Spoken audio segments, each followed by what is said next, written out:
आज का ये एपिसोड शुरू करने से पहले एक छोटी सी बात।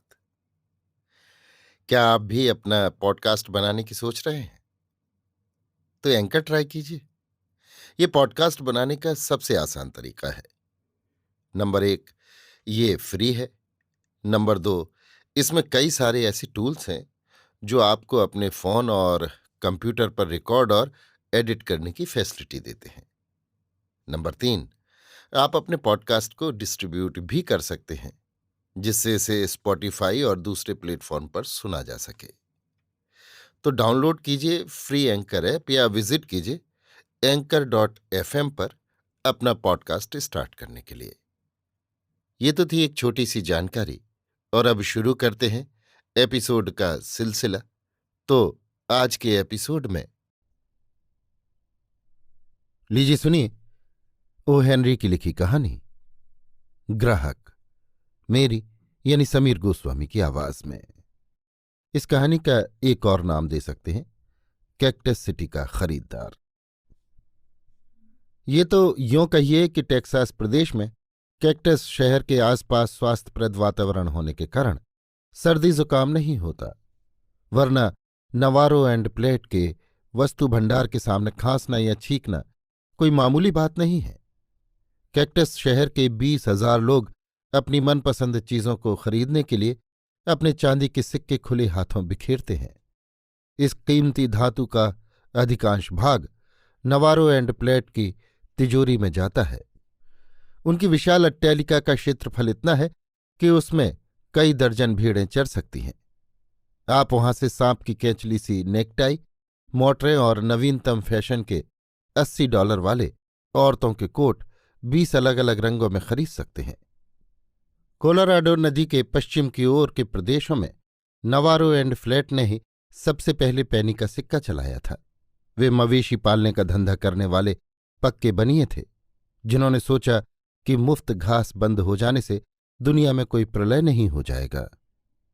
हर साल वसंत में बड़े सेठ नवारो, जो 55 वर्ष के योग्य और चतुर व्यक्ति थे, सामान खरीदने के लिए न्यूयॉर्क जाया करते थे। इस साल इस लंबी यात्रा से उन्हें कुछ झिझक हो आई। निश्चय ही वे अब बूढ़े हो रहे थे और दिन में आराम करने का समय होने तक वे 20 बार घड़ी देख लेते थे। उन्होंने अपने छोटे साझीदार से कहा, जॉन, इस साल सामान खरीदने के लिए तुम क्यों नहीं चले जाते? प्लेट का मुंह उतर गया। उसने कहा, सुनते हैं कि न्यूयॉर्क बड़ा नीरस शहर है, लेकिन मैं चला जाऊंगा। रास्ते में सैन एंटोन में भी कुछ दिन घूम फिर लूंगा। 2 हफ्ते बाद टेक्सास फैशन का सूट पहने, काला लंबा कोट, चौड़े छज्जे का सफेद टोप, 3-4 इंच ऊंचा कॉलर, काली टाई, एक आदमी ब्रॉडवे में जिज़बाम एंड सन्स नाम की थोक कपड़ों की दुकान में घुसा। बूढ़े जिज़बाम की आंख बगुले सी, याददाश्त हाथी सी और दिमाग सुथार के 3 तहों में मुड़ने वाले गज के समान था। वे दुकान के दरवाजे पर ध्रुवीय सफेद भालू की तरह दौड़ते आए और प्लेट से हाथ मिलाया। उन्होंने पूछा, क्यों, टेक्सास में नवारो सेठ कैसे है? इस साल उनको ये लंबी यात्रा सहन नहीं हुई, क्यों? खैर, उनकी जगह हम मिस्टर प्लेट का स्वागत करते हैं। प्लेट बोला, खूब। अगर आप ये बता दें कि आपने ये सब कैसे जान लिया, तो मैं अपने गांव की बिना जुती 40 एकड़ जमीन आप पर वार दूं। जिज़बाम ने दांत निपोड़ते हुए कहा, मैं जानता हूं, ठीक उसी तरह जैसे मैं जान सकता हूं कि अल्पासो में इस साल 28.5 इंच वर्षा हुई है, जो हर साल से 15 इंच ज्यादा है, और इसलिए इस साल बसंत में नवारो एंड प्लेट कंपनी वाले $10,000 की जगह $15,000 के सूट खरीदेंगे। लेकिन छोड़ो, ये बातें कल होंगी। मेरे दफ्तर में चलकर एक बढ़िया सिगार पी लो, जिससे तुम्हारे मुंह की बदबू दूर हो। रास्ते में तो तुम्हें तस्कर व्यापार के घटिया सिगार ही मिले होंगे। संध्या हो चुकी थी और दिन का कामकाज समाप्त हो गया था। प्लेट को सिगार पीता छोड़कर जिज़बाम अपने लड़के के पास आया, जो जाने की तैयारी में शीशे के सामने खड़ा अपनी हीरे की टाई पिन ठीक कर रहा था। जिज़बाम बोला, देखो बेटा, आज शाम को तुम मिस्टर प्लेट को घुमाने ले जाना। वो 10 साल पुराना ग्राहक है। जब मिस्टर नवारो माल खरीदने आते थे तो हम दोनों बैठकर शतरंज खेला करते थे। इसमें कोई बुराई तो नहीं, पर प्लेट जवान आदमी है और न्यूयॉर्क पहली बार आया है। उसे खुश करना बहुत आसान काम होगा। अपनी पिन की घुंडी को दबाकर बंद करते हुए लड़का बोला, बहुत अच्छा, मैं उन्हें ले जाऊंगा। पहले तो मैं उन्हें फ्लेटरॉन होते हुए होटल एस्टोर ले जाऊंगा, फिर ग्रामोफोन पर कुछ मनोरंजक गीत सुनते सुनते 10:30 बज जाएंगे। तब तक उनका सोने का समय हो जाएगा। 11:30 बजे मुझे एक दावत में जाना है, तब तक वे निद्रा देवी की शरण हो चुके होंगे। दूसरे दिन सुबह 10 बजे प्लेट धंधे के लिए तैयार होकर स्टोर पहुंचा। उसके कोट के कॉलर पर फूलों का गुच्छा लग रहा था। जिज़बाम ने खुद उसकी आवभगत की। नवारो एंड प्लेट उसके आदरणीय ग्राहक थे, जो हमेशा रोकड़ दाम चुकाते थे। मैनहट्टन वासियों की बनावटी मुस्कुराहट चेहरे पर लाकर जिज़बाम ने पूछा, कहिए, हमारा शहर पसंद आया? टेक्सास का वो निवासी बोला, रहने के काबिल जगह नहीं है। कल रात आपके लड़के ने मुझे काफी घुमाया। यहाँ का पानी तो अच्छा है, पर रोशनी हमारे कैक्टस में बेहतर होती है। नहीं मिस्टर प्लेट, यहां भी ब्रॉडवे पर तो बहुत रोशनी होती है। प्लेट बोला, अंधेरा भी उतना ही गहरा होता है। घोड़े आपके यहां लाजवाब होते हैं। शहर में आने के बाद अड़ियल टट्टू तो एक भी नहीं देखा। सूट के नमूने दिखाने के लिए जिज़बाम उसे ऊपर ले गए। उन्होंने एक क्लर्क से कहा, मिस आशर को भेजो। मिस आशर आई। नवारो एंड प्लेट के साझीदार मिस्टर प्लेट को जीवन में पहली बार रोमांस का अद्भुत उज्ज्वल प्रकाश और गौरव उतरता दिखाई दिया। वो उस पर आंखें गड़ाए कालोराडो घाटी की किसी विशाल चट्टान की तरह निश्चल खड़ा रहा। उसे इस तरह घूरते देखकर लड़की कुछ शर्मा सी गई, जो उसकी आदत के खिलाफ थी। जिज़बाम एंड सन्स की दुकान की मिस आशर सर्वश्रेष्ठ मॉडल थी। वो मझले कद की गोरी लड़की थी और उसके शरीर का नाप सौंदर्य के आदर्श 38, 25, 42 से भी कुछ बेहतर ही था। उसे जिज़बाम की दुकान में काम करते हुए 2 साल हो चुके थे और वो अपने काम में पटु थी। उसकी आंखें चमकीली पर शांत थीं। यदि उसकी आंखें किसी नागिन की आंखों से भी मिलती तो हमें विश्वास है कि नागिन की विषैली नजरों को भी झुकना पड़ता। वैसे वो ग्राहकों की नज़र खूब पहचानती थी। जिज़बाम बोला, देखिए मिस्टर प्लेट, ये हल्के रंगों के कुछ नई फैशन के गाउन हैं। आपके यहाँ की आबो हवा में ये बहुत चलेंगे। मिस आशर, जरा पहनकर दिखाइए। जिज़बाम का वो तुरप का इक्का बिजली की गति से कपड़े बदलने के लिए कमरे से बाहर भीतर जाने आने लगा। हर बार वो नई किस्म का गाउन पहनकर आती, जिससे प्लेट की आंखें चकाचौंध हो जाती। अभिभूत हुआ वो ग्राहक निस्तब्ध और निर्वाक मुंह बाए खड़ा रहा। पूरे आत्मविश्वास से मिस आयशर अपनी कला का प्रदर्शन कर रही थी और जिज़बाम अपनी चिकनी चुपड़ी बातों से उसे फुसला रहा था।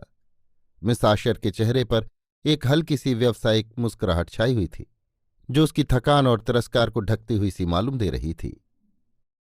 ये तमाशा खत्म होते ही प्लेट कुछ पशोपेश में पड़ गया। जिज़बाम को आशंका हुई कि चिड़िया हाथ से निकल न जाए, परंतु प्लेट के दिमाग में कैक्टस शहर की संभ्रांत बस्तियां घूम रही थीं, जहां वो अपनी भावी पत्नी के लिए बंगला बनवाना चाहता था, जो इस समय कपड़े बदलने के कमरे में फिरोजी रंग का गाउन उतारकर अपने कपड़े पहन रही थी। जिज़बाम बोला, मिस्टर प्लेट, जल्दबाजी की कोई आवश्यकता नहीं। तुम आज का दिन विचार कर लो। मुझे विश्वास है कि और कहीं भी तुम्हें ऐसा माल इन दामों नहीं मिलेगा। न्यूयॉर्क में शायद तुम्हारी तबीयत नहीं लगी। और ठीक भी है, जवान आदमी हो, अकेले ऊब गए होगे। आज शाम को किसी सुंदर लड़की के साथ भोजन करने जाना पसंद करोगे? अपने ही स्टोर की मिस आशर बहुत अच्छी लड़की है, वो तुम्हारा दिल बहला देगी। प्लेट सकपकाते हुए बोला, परंतु वो तो मुझे जानती भी नहीं। वो मेरे बारे में कुछ भी नहीं जानती। क्या वो चलना पसंद करेगी? मेरी तो उससे जान पहचान भी नहीं हुई है। भौहें चढ़ाकर जिज़बाम बोला, पसंद करेगी? क्यों नहीं, जान पहचान मैं अभी कराए देता हूं, वो जरूर जाएगी। उसने मिस आशर को पुकार कर बुलाया। सफेद ब्लाउज और काला स्कर्ट पहने वो अंदर आई। उसके चेहरे पर तिरस्कार युक्त शांति छाई हुई थी। आज शाम को मिस्टर प्लेट तुम्हारे साथ भोजन करना पसंद करेंगे। इतना कहते हुए जिज़बाम बाहर चला गया। छत की ओर शून्य दृष्टि से ताकती हुई मिस आशर बोली, जरूर मुझे बहुत खुशी होगी। मेरा पता है, नंबर 811, 20वीं सड़क। कितने बजे? यही करीब 7 बजे। बहुत अच्छा, पर कृपया समय से पहले मत आइएगा, क्योंकि मैं एक मास्टरनी के साथ रहती हूं जो कमरे में किसी पुरुष का आना पसंद नहीं करती। बैठक का कमरा हमारे यहां है नहीं और आपको व्यर्थ ही बरामदे में खड़ा रहना पड़ेगा। 7 बजे मैं तैयार रहूंगी। 7:30 बजे ब्रॉडवे के एक होटल में एक टेबल के आमने सामने प्लेट और मिस आशर बैठे थे। मिस आशर ने पारदर्शक कपड़े पहन रखे थे।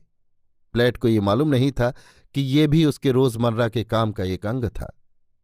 होशियार वेटर की मदद से उसने शानदार खाने का ऑर्डर दिया, जिसमें ब्रॉडवे की प्रचलित औपचारिकता का अभाव था। मिस आशर ने उसकी ओर एक नशीली मुस्कुराहट फेंकी और बोली, मैं कुछ पीना चाहती हूं। प्लेट बोला, वाह, जरूर, जो चाहो मंगवा लो। उसने वेटर से कहा, एक प्याला मार्टिनी लाओ। जैसे ही ये चीज लाकर उसके सामने रखी गई, प्लेट ने हाथ बढ़ाकर उसे उठा लिया और पूछा, ये क्या है? क्यों, शराब है? मैं तो समझा था कि तुमने किसी तरह की चाय मंगवाई है, पर यह तो दारू है। ये तुम नहीं पी सकती। तुम्हारा नाम क्या है? सुनने वाले को सर्द कर देने वाली आवाज में मिस आशर ने कहा, मेरे घनिष्ठ मित्र मुझे हेलन के नाम से पुकारते हैं। टेबल पर झुकते हुए प्लेट बोला, सुनो हेलन, कई वर्षों से जब हमारे यहां के मैदानों में वसंत के स्वागत में पहली बार फूल खिलते हैं, तब मैं किसी का सपना देखने लगता हूं जिसे मैंने न कभी देखा न सुना। कल तुम्हें देखते ही मैं जान गया कि मेरे सपनों की रानी तुम ही हो। कल मैं वापस घर लौट रहा हूं और तुम्हें मेरे साथ चलना होगा। कल तुमने मेरी ओर जिस दृष्टि से देखा, उससे मैं समझ गया कि तुम्हें यही करना होगा। विरोध करने से कोई फायदा नहीं, तुम्हें मेरी बात माननी ही होगी।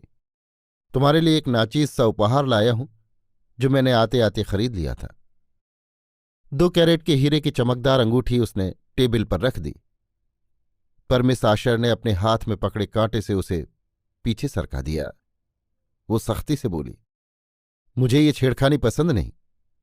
प्लेट ने कहा, मेरे पास $1,00,000 है और मैं तुम्हारे लिए पूरे पश्चिमी टेक्सास का सबसे बढ़िया मकान बनवा दूंगा।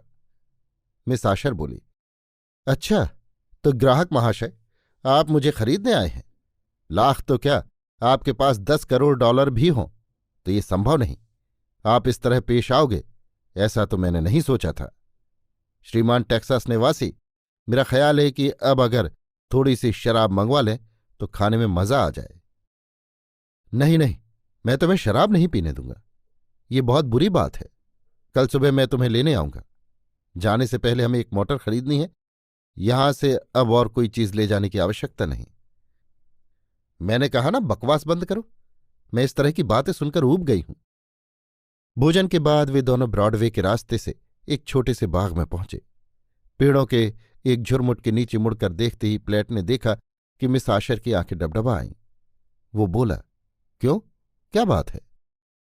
छोड़िए, कोई खास बात नहीं। तुम्हें पहली बार देखते ही मैंने सोचा था कि तुम औरों से कुछ भिन्न होगे, पर तुम भी वैसे ही निकले। और अब तुम मुझे सीधी तरह घर पहुंचाते हो या मैं पुलिस को बुलाऊं? प्लेट ने उसे डेरे तक पहुंचा दिया। बरामदे में वे 1 मिनट के लिए रुके। उसने प्लेट की ओर ऐसी नफरत भरी दृष्टि से देखा कि उसका मजबूत हृदय भी कांप उठा।